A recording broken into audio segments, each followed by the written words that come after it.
Good morning students, welcome in my YouTube classes. I am Rahul Gupta, your science expert. Let's start chapter 7 P block, that is the last video and especially explanation for group 17 and group 18 in P block. Subscribe my YouTube channel Chemistry Learning with Rahul Gupta. And जैसे कि मैंने आपको बताया कि ये chapter 7 P block specially group 17 और 18 की properties और उनके कंपाउंड्स का एक्सप्लेनेशन है. That is the last video of group 7. चलिए फिर शुरू करते हैं. P block elements specially group 17 halogen family, group 18 inert gas family के लिए हैं. ये आपको ग्रुप 17 जिन्हें हम कहते हैं हेलोजन सॉल्ट प्रोड्यूसर, जिनमें आपका mostly sodium chloride, barium chloride, magnesium chloride और जितने भी आपके पांचों एलिमेंट्स हैं उन सब की प्रॉपर्टीज के बारे में बात करेंगे, जैसे fluorine, chlorine, bromine, iodine, astatine. और इनकी जो इंपॉर्टेंट प्रॉपर्टी है वो atomic radii, ionization enthalpy, electronegativity, electron gain enthalpy, इसके बारे में बात करेंगे. तो स्टूडेंट्स पहले एटॉमिक रेडियाई की बात करते हैं. आपको पता है कि टॉप टू बॉटम जाने पर सेल्स इंक्रीज होती जाती हैं, ऑर्बिटल्स इंक्रीज होती जाती हैं, तो वो कंटिन्यूसली इंक्रीज होती है. आयनाइजेशन एंथैल्पी की बात करें टॉप टू बॉटम जाने पर डिक्रीज होती है. इलेक्ट्रोनेगेटिविटी भी टॉप टू बॉटम जाने पर डिक्रीज होती है. और इलेक्ट्रॉन गेन एंथैल्पी क्लोरीन की सबसे ज्यादा होती है, और फिर फ्लोरीन, फिर ब्रोमीन, फिर आयोडीन, फिर एस्ट्रेडिन. आप इलेक्ट्रॉन गेन एंथैल्पी का भी मैटर आप समझ लीजिएगा, क्योंकि बाद के जितने भी सेल्स होते हैं उन सब में डी ब्लॉक प्रेजेंट होता है, बट फ्लोरीन में नहीं होता. Fluorine, chlorine, bromine. Fluorine chlorine gas form में होती है, ब्रोमीन लिक्विड फॉर्म में होती है, और आयोडीन सॉलिड फॉर्म में. फ्लोरीन येलो कलर में, क्लोरीन ग्रीनिश येलो में, ब्रोमीन रेड कलर में और आयोडीन वायलेट कलर में होती है. बॉन्ड डिसोसिएशन एंथैल्पी का बात करते हैं, यानी इनके बीच में जो बॉन्ड एंथैल्पी होती है वो क्लोरीन की सबसे ज्यादा होती है, फिर ब्रोमीन, फिर फ्लोरीन, फिर आयोडीन. ये बहुत इंपॉर्टेंट है, आपको एक एक चीज यहाँ पर समझते चलनी है फिजिकल प्रॉपर्टीज ऑफ हेलोजेंस की. ठीक है स्टूडेंट्स. तो यदि हम बॉन्ड एंथैल्पी की बात करें तो क्लोरीन की सबसे ज्यादा होती है. रीजन है large electron repulsion among the lone pair in fluorine molecule.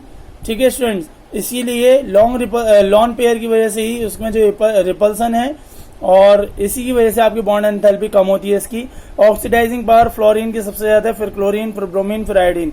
ये इलेक्ट्रोकेमिकल सीरीज में आपने पढ़ा होगा कि फ्लोरीन जो होता है वो स्ट्रॉन्गर ऑक्सीडाइजिंग एजेंट होता है और इसकी ऑक्सीडाइजिंग पावर भी सबसे ज्यादा होती है. Fluorine is a stronger oxidizing agent than chlorine. Why? First, low enthalpy of dissociation of fluorine bond.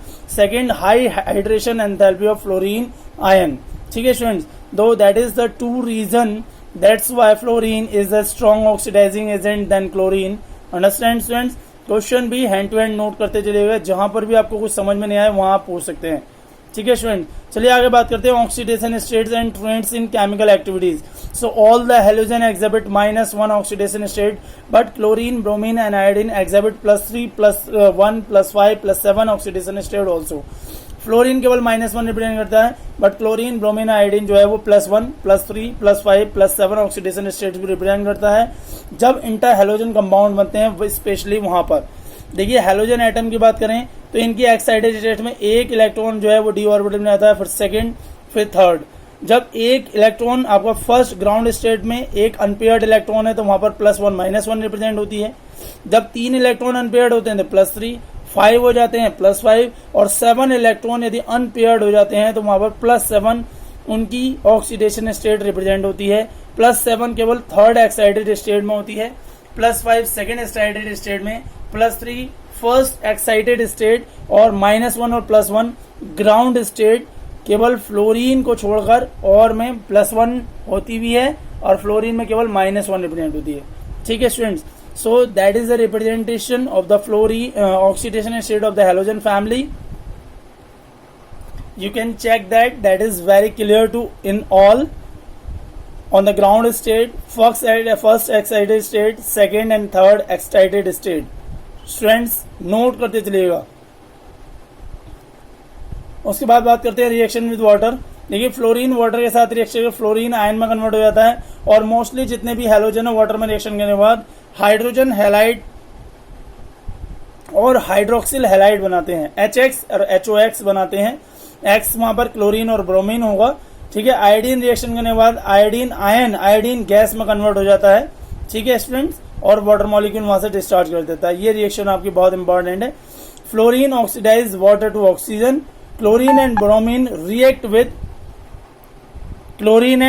react with water to form corresponding hydrohalic and hydrohalous acid. In fact, iodine ion can be oxidized by oxygen in acidic medium. These are the 3 points important with reaction with water. Next बात करते हैं hydrogen halide. Hydrogen halide में आपका HF, HCl, HBr, HI, इनकी बात करते हैं. Dipole moment, thermal stability, acidic strength, reducing power, bond, hydrogen halide association enthalpy and bond length also. चलिए ये थे आपके हाइड्रोजन हैलाइड. एक एक करके बात कर लेते हैं. डाइपोल मोमेंट में हाइड्रोजन फ्लोराइड की जो डाइपोल मोमेंट होता है वो सबसे ज्यादा होता है. टॉप टू बॉटम जाने पर डिक्रीज होता चला जाता है. थर्मल स्टेबिलिटी की बात करें कि कितना वो हीट होने पर स्टेबल होता है, ये भी आपका टॉप टू बॉटम जाने पर क्या होगा, डिक्रीज हो जाएगा. हाइड्रोजन फ्लोराइड सबसे ज्यादा स्टेबल है. एसिडिक स्ट्रेंथ की बात करें टॉप टू बॉटम जाने पर इंक्रीज होती है. हाइड्रोजन फ्लोराइड की सबसे कम होती है, हाइड्रोजन आयोडाइड की सबसे ज्यादा. ठीक है स्टूडेंट्स. रिड्यूसिंग पावर की बात करेंगे. नेक्स्ट आपका रिड्यूसिंग पावर. तो देखिए आपको पता है कि ये सब जो है कैसे हैं, ऑक्सीडाइजिंग एजेंट है, सारे सब हाइड्रोजन ऐड किए हुए हैं. तो टॉप टू बॉटम जाने पर ये भी डिक्रीज होती चली जाती है आपकी. बॉन्ड डिसोसिएशन एंथैल्पी वो टॉप टू बॉटम जाने पर इंक्रीज होती है, डिक्रीज होती है. हाइड्रोजन फ्लोराइड की सबसे ज्यादा होती है, हाइड्रोजन आयोडाइड की सबसे कम. और बॉन्ड लेंथ की बात करें टॉप टू बॉटम जाने पर ये आपकी इंक्रीज होती जाती है. ठीक है स्टूडेंट्स. हाइड्रोजन फ्लोराइड की सबसे कम बॉन्ड लेंथ होती है, फिर हाइड्रोजन आयोडाइड की सबसे ज्यादा रहेगी. Hydrogen fluoride liquid, hydrogen bonding rest of the gases, बाकी जो है वो गैसेस फॉर्म में होती हैं, जबकि हाइड्रोजन फ्लोराइड जो है वो लिक्विड फॉर्म में होता है. नेक्स्ट बात करते हैं ऑक्साइड्स ऑफ हैलोजन. देखिए ऑक्साइड्स ऑफ फ्लोरीन और क्लोरीन दोनों की पहले बात कर लेते हैं. ठीक है. तो ऑक्साइड जो होंगे उनमें आपका जो है अलग अलग OF2, O2F2, ये इनके ऑक्साइड्स हैं फ्लोरीन के. एक में +2, एक में +1 ऑक्सीडेशन स्टेट ऑक्सीजन की. ठीक है. Angle, you can check the angle between water और F2O. देखिए वहां पर एंगल 104.5 डिग्री है, यहाँ पर 103.1 डिग्री है. और O2F2 के लिए यदि आप H2O2 का स्ट्रक्चर देखोगे तो उस टाइप से इसका स्ट्रक्चर आपका क्लियर होगा. Both are strong fluorinating agent. ठीक है, दोनों ही स्ट्रॉन्ग फ्लोरिनेटिंग एजेंट हैं. क्लोरीन की बात करें ऑक्साइड्स में तो Cl2O, ClO2, Cl2O6, Cl2O7, +1, +4, +6, +7 oxide oxidation state represent करता है क्लोरीन. यहाँ पर स्ट्रक्चर देख लीजिए 1 by 1. C2O का देख लीजिए, angle 111 degree, bond length 1.71 angstrom. अब आप दूसरा ClO2 देख लीजिए 118, फिर उसके बाद Cl2O6. यहाँ पर इनके स्ट्रक्चर बिल्कुल क्लियर करते चलिएगा. Heavy highly reactive oxidizing agent होते हैं. क्लोरीन गैस की बात कर लेते हैं, बहुत इंपॉर्टेंट पॉइंट है. क्लोरीन गैस कैसे प्रिपेयर की जाती है, डेक्कन प्रोसेस का यूज होता है क्लोरीन गैस प्रिपेयर करने के लिए. You can note down, that is Deacon process. Hydrochloric acid की ऑक्सीजन से रिएक्शन कराते हैं in the presence of copper chloride at the temperature 723 degree kelvin. Then it convert in water molecule and chlorine gas and reaction with ammonia. दूसरी आपकी reaction है, बहुत important है, ammonia की रिएक्शन. देखिए अमोनिया की रिएक्शन में आप किस तरीके से रिएक्शन शो करेंगे. अमोनिया क्लोरीन के साथ एक्सेस अमाउंट में रिएक्शन करेगी तो नाइट्रोजन ट्राइक्लोराइड, और वहीं अमोनिया एक्सेस अमाउंट में हो तो अमोनियम क्लोराइड बनेगा. सो एक रिएक्शन आपकी क्लोरीन के एक्सेस में है, दूसरी अमोनिया के एक्सेस में. You can check that. और नाइट्रोजन ट्राइक्लोराइड जो होता है वो अपने आप में एक एक्सप्लोजिव होता है, एक्सप्लोजिव नेचर रिप्रेजेंट करता है. ठीक है, एक तरीके से आप कह सकते हैं बॉम्ब वगैरह के लिए एक्सप्लोज में यूज होता है. ठीक है. नेक्स्ट है reaction with sodium hydroxide. Sodium hydroxide के रिएक्शन करें क्लोरीन की तो आपको पता होना चाहिए, ये भी बहुत इंपॉर्टेंट रिएक्शन है. कोल्ड एंड डाइल्यूट के साथ रिएक्शन करो, सोडियम क्लोराइड सोडियम हाइपोक्लोरेट NaOCl बन जाता है. और यदि आप हॉट एंड कंसंट्रेटेड के साथ करोगे तो अलग रिएक्शन है. हॉट और कंसंट्रेटेड के साथ रिएक्शन देखोगे तो क्लोरीन की वहां पर सोडियम क्लोराइड और सोडियम क्लोरेट NaClO3 फॉर्म्ड हो जाता है. So these are the reaction with ammonia and with sodium hydroxide are important. दोनों की अलग अलग दो रिएक्शन है, बहुत इंपॉर्टेंट है. नेक्स्ट बात करते हैं ऑक्सीडाइजिंग एजेंट और ब्लीचिंग एजेंट की किस तरीके से रिएक्शन देता है यहाँ पर क्लोरीन गैस, क्यों हम उन्हें ऑक्सीडाइजिंग एजेंट और क्यों ब्लीचिंग एजेंट कहते हैं. ये चीज भी इंपॉर्टेंट है और आपको समझना बहुत जरूरी है क्लोरीन गैस के लिए. तो क्लोरीन वाटर के साथ रिएक्शन करने पर हाइड्रोक्लोरिक एसिड और ऑक्सीजन न्यूसेंट अलग कर देती है। इट मीन्स कलरफुल कंपाउंड या कलरफुल सब्सटेंस को कलरलेस में कन्वर्ट कर देगी, कलरफुल को कलरलेस सब्सटेंस में कन्वर्ट कर देगी, क्योंकि न्यूसेंट ऑक्सीजन आसानी से रंग उड़ाने का काम करती है, और जैसे ही रंग उड़ेगा तुरंत कहलाएगा ये पावरफुल ब्लीचिंग एजेंट। और इसका रीजन है due to oxidation, it is powerful bleaching agent and the bleaching action is due to oxidation. Next है ब्लीचिंग एजेंट। देखिए कैल्शियम हाइड्रोक्साइड की क्लोरीन के साथ रिएक्शन करेंगे, ब्लीचिंग पाउडर बना लेता है CaOCl होल ट्वाइस और प्लस CaCl2 प्लस 2H2O। तो composition of bleaching powder is CaOCl2 CaCl2 CaOH whole twice 2H2O। Use of chlorine gas tear gas की फॉर्म में यूज होते हैं। फॉर्मूला इंपॉर्टेंट, बहुत याद रट लेना बिल्कुल। फॉस्जीन गैस ये भी इंपॉर्टेंट है। मस्टर्ड गैस, तो आपको इनके गैसों के फॉर्मूले याद करने हैं। Tear gas CCl3NO2, phosgene COCl2, mustard Cl CS2 CS2 SCS2 CS2 Cl। बहुत इंपॉर्टेंट फॉर्मूले हैं। पूछा जाता है क्लोरीन गैस से बनने वाली इंपॉर्टेंट गैसेस कौन सी हैं? टीयर गैस, मस्टर्ड गैस, ये बात आपको बतानी है। नेक्स्ट बात करते हैं हाइड्रोक्लोराइड, हाइड्रोजन क्लोराइड गैस। पहले इसकी प्रॉपर्टी देखते हैं। कलरलेस होता है, पिगमेंट स्मेलिंग गैस होती है। Aqueous solution in called hydrochloric acid, इसका एक्वस सॉल्यूशन जो है वो हाइड्रोक्लोरिक एसिड का आता है। एक्वारेजिया में भी हाइड्रोक्लोरिक एसिड का यूज होता है। ये वो सॉल्यूशन होता है जिसमें हम गोल्ड, सिल्वर, प्लेटिनियम को डिसॉल्व करने वर्क करते हैं। A mixture of a part, 1 part of concentrated nitric acid, 3 part of concentrated sulphuric acid, hydrochloric acid. तो इस मिक्सचर को हम कहते हैं एक्वारेजिया। ये जो आपकी बहुत कॉस्टली मेटल होती हैं उन्हें गलाने का काम करता है, ठीक है। Nitric acid concentrate hydrochloric acid के साथ रिएक्शन करेगा तो वाटर अलग हो जाएगा, NaOCl अलग बनेगा और Cl अलग बन जाएगा। इस तरीके से NaOCl जो है, नाइट्रोसोक्लोरीन जो है आपका नाइट्रोसोक्लोराइड, ये नोबल मेटल गोल्ड, प्लेटिनियम को डिसॉल्व करने का वर्क करता है।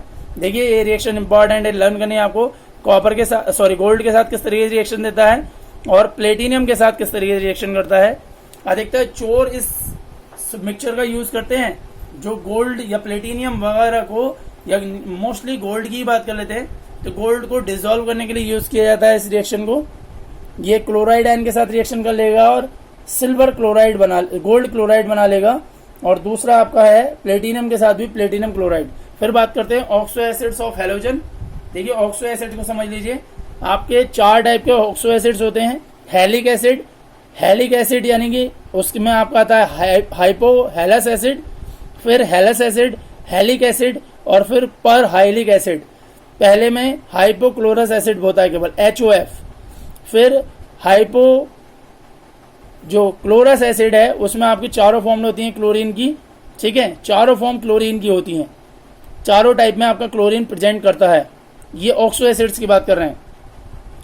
ब्रोमीन में आपका हैलिक एसिड, हेलस एसिड नहीं होता है, ठीक है, और आयोडीन में भी हेलस एसिड नहीं होता है, बाकी एसिड्स हैं प्रेजेंट।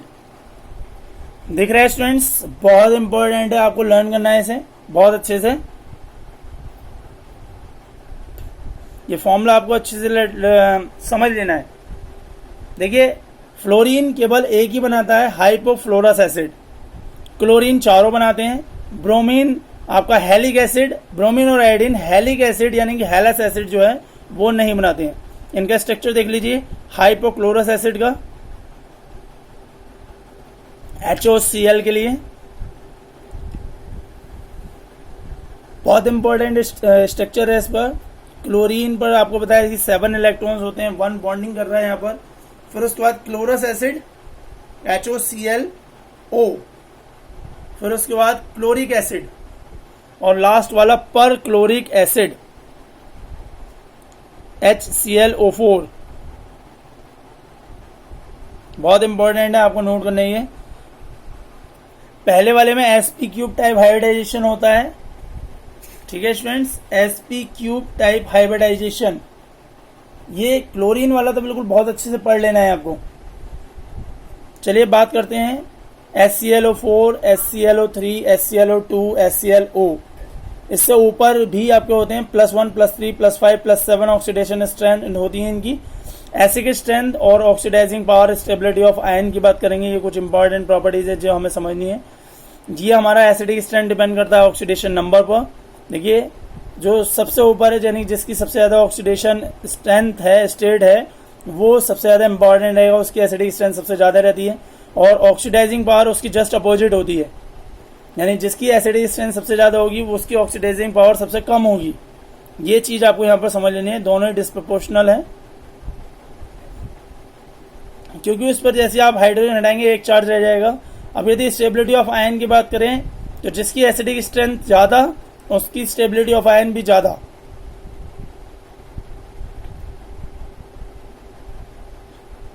दिख रहा है स्टूडेंट्स आपको?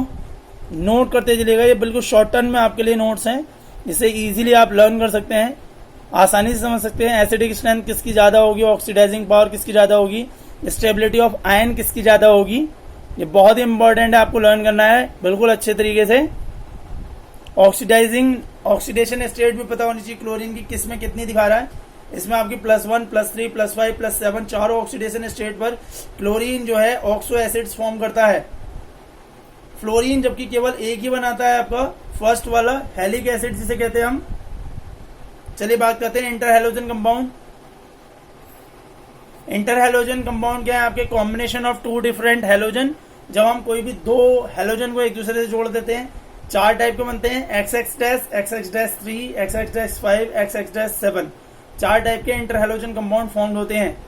पहला वाला हैलोजन जो होगा वो लार्जर साइज का और बाद वाला स्मॉलर साइज का रहेगा। ध्यान रखना है, पहला वाला मोर पॉजिटिव रहेगा बाद वाले से, क्योंकि वो लार्जर साइज है, इलेक्ट्रो पॉजिटिव सबसे ज्यादा रहेगा।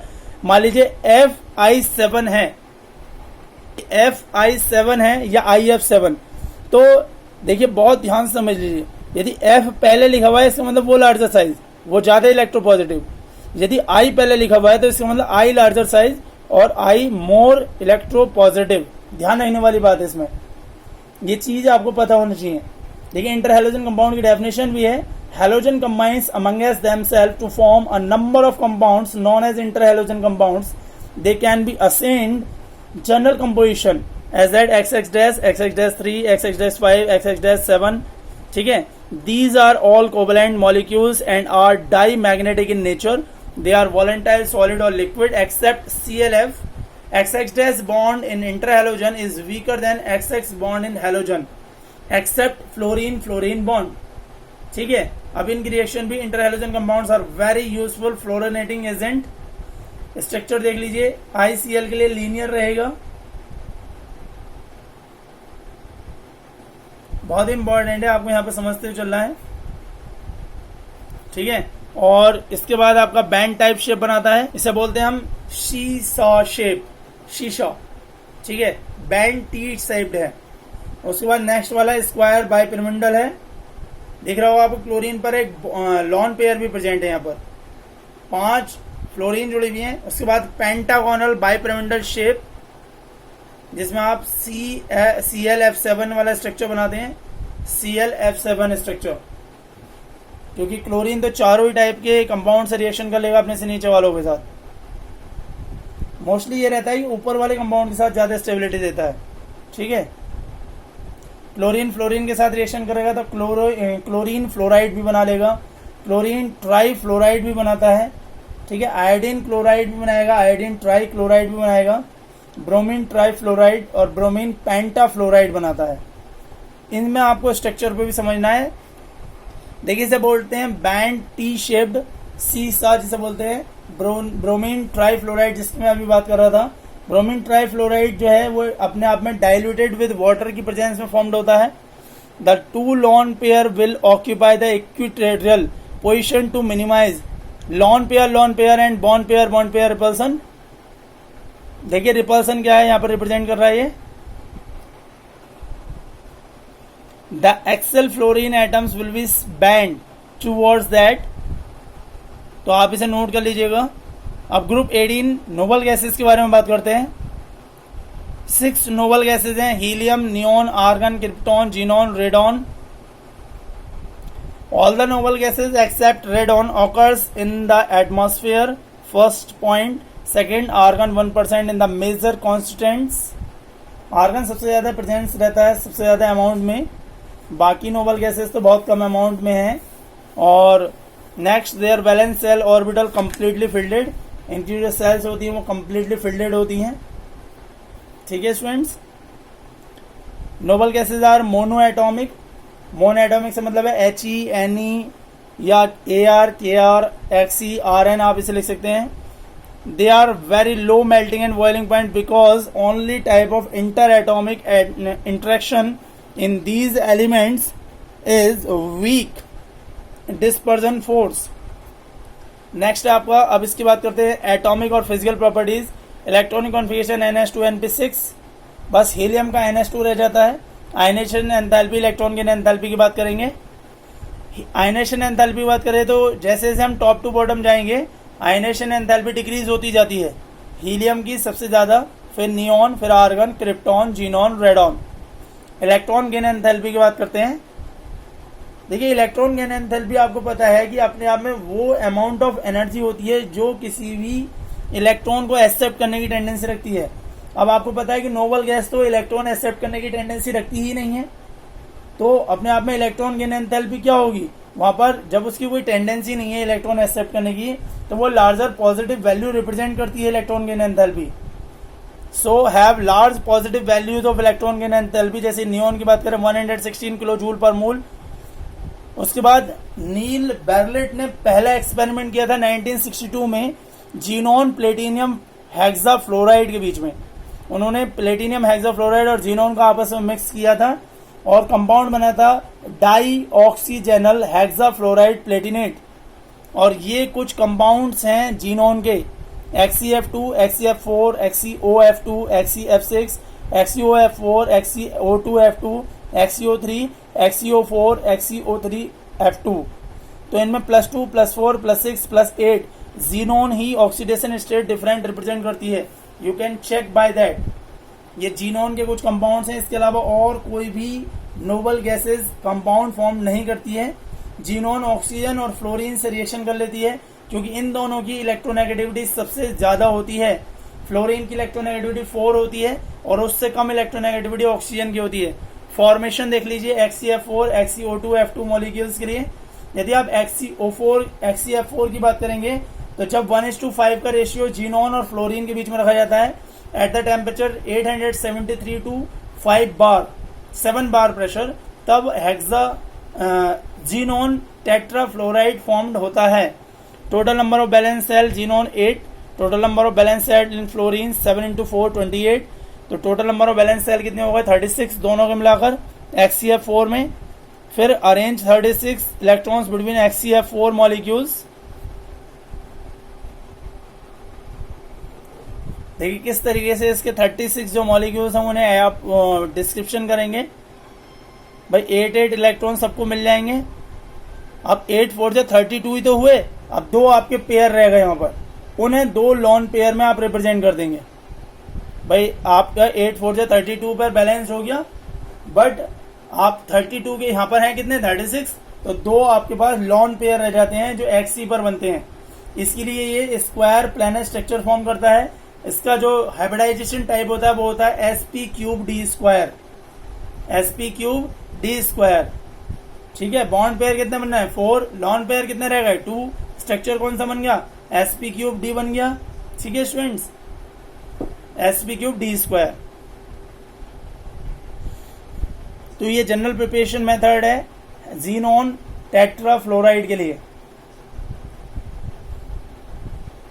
उसके बाद दूसरा है आपका जीनोन ऑक्सीजन कंपाउंड्स की बात करें तो हम XeO2F2 के लिए। तो जब आप जीनोन हेक्साफ्लोराइड की वाटर के साथ रिएक्शन कराएंगे तो वो डाईऑक्सोफ्लोराइड बनाता है जो एक अपने आप में स्टेबल है। Xenon dioxy difluoride XeO2F2 molecule formed होता है वहां पर।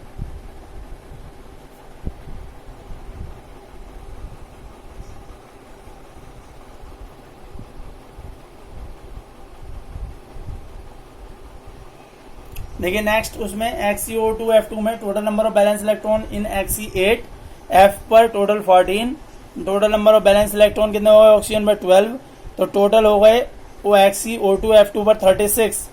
अब जब आप Xe और F2 के लिए इलेक्ट्रॉन बॉन्डिंग करोगे तो XeO2F2 के लिए कैसा स्ट्रक्चर होगा वो भी समझ लीजिए आप। HCO2F2, भाई 2 ऑक्सीजन डबल बॉन्ड बना लेंगे, तो आपको पता ही है, और 2 फ्लोरीन है, उसके बाद 2 सिंगल बॉन्ड बनाएंगे वहां पर फ्लोरीन जो है, तो जो इसका स्ट्रक्चर रहेगा वो बिल्कुल डिफरेंट रहेगा इसमें,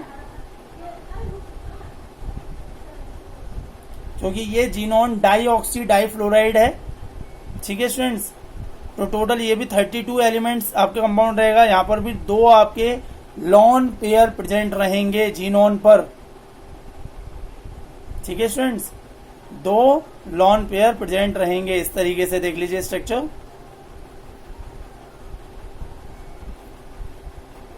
स्क्वायर प्लैनेट टाइप इसका स्ट्रक्चर रहेगा, और हाइब्रिडाइजेशन हो गई इसकी भी है sp3d²। इसे नोट करते चले गए आप। उसके बाद दूसरा स्ट्रक्चर देख लीजिए, HCF2 HCF4, इसके स्ट्रक्चर टाइप और बॉन्ड लेंथ भी दे रखी है HCF। फिर 6 आ गया आपका, डिसऑर्डर्ड ऑक्टाहेड्रल शेप रहती है। पहले वाले का sp3d रहता है, दूसरे वाले का sp3d², फिर sp3d³। उसके बाद आता है आपका HCO3 के लिए। HCO3 ट्राइगोनल बाइपिरामिडल शेप बनाता है, sp3 टाइप हाइब्रिडाइजेशन होती है इसकी, ये आपको ध्यान रखना है इसके लिए। उसके बाद है HCOF2 T टाइप शेप्ड बनाता है, sp3d इसका स्ट्रक्चर है। फिर HCO4 tetrahedral shape, HCOF4 square pyramidal shape, pi bond sigma bond का। फिर HCO2F2 ये आपका ट्राइगोनल बाइपिरामिडल शेप बनाता है, इसमें भी sp3d बनाता है स्ट्रक्चर ये। फिर HCO3F2 ट्राइगोनल बाइपिरामिडल शेप, ये सारे जितने भी कंपाउंड बना लेता है जीनोन, ऑक्सीजन और फ्लोरीन के साथ, वो सारे स्ट्रक्चर हैं इसमें। उसके बाद नेक्स्ट है HCO2F4 वाला, ये ऑक्टाहेड्रल शेप बनाता है, sp3d2। Next reaction of xenon fluoride की देखिए रिएक्शन, वाटर के साथ कैसे रिएक्शन देता है वहां पर जीनोन। यदि आप किसी मेटल के साथ, मेटल फ्लोराइड के साथ रिएक्शन करें, जहां पर मेटल आपकी जो है सोडियम, पोटेशियम, रुबिडियम, सीजियम है, तो वो कंप्लीट हाइड्रोलाइसिस हो जाएगा वहां पर। सॉरी, वो मेटल के साथ कैटायन एनायन यानी एनायन कंपाउंड जो आपके आयन कंपाउंड बनाएंगे, वाटर के साथ कंप्लीट हाइड्रोलाइसिस करेंगे, तो जीनोन ट्राई ऑक्साइड। उसके बाद पार्शियल हाइड्रोलाइसिस की रिएक्शन देख लीजिए। स्टूडेंट्स, इसमें जीनोन हेक्साफ्लोराइड की वाटर के साथ कंप्लीट हाइड्रोलाइसिस और पार्शियल हाइड्रोलाइसिस में आपके डिफरेंट कंपाउंड बनते हैं। जीनोन के ऑक्सीजन और फ्लोरीन के साथ ही स्टेबल कंपाउंड बनते हैं, ये बात ध्यान रखनी है आपको। और किसी एलिमेंट के साथ ये कोई रिएक्शन नहीं देता है। ठीक है, वो भी उसका सिंपल सा रीजन है कि उनकी इलेक्ट्रोनेगेटिविटी सबसे ज्यादा होती है, और मोस्टली जितनी भी नोबल गैसेज हैं वो अपने आप में स्टेबल इलेक्ट्रॉनिक कॉन्फ़िगरेशन रिप्रेजेंट करती हैं students. Okay students, thanks for watching this video. Students, videos पसंद आए तो वीडियोस को लाइक करें, शेयर करें अपने दोस्तों के साथ। Thanks my dear students, stay at home, be safe, enjoy with family. Good bye students.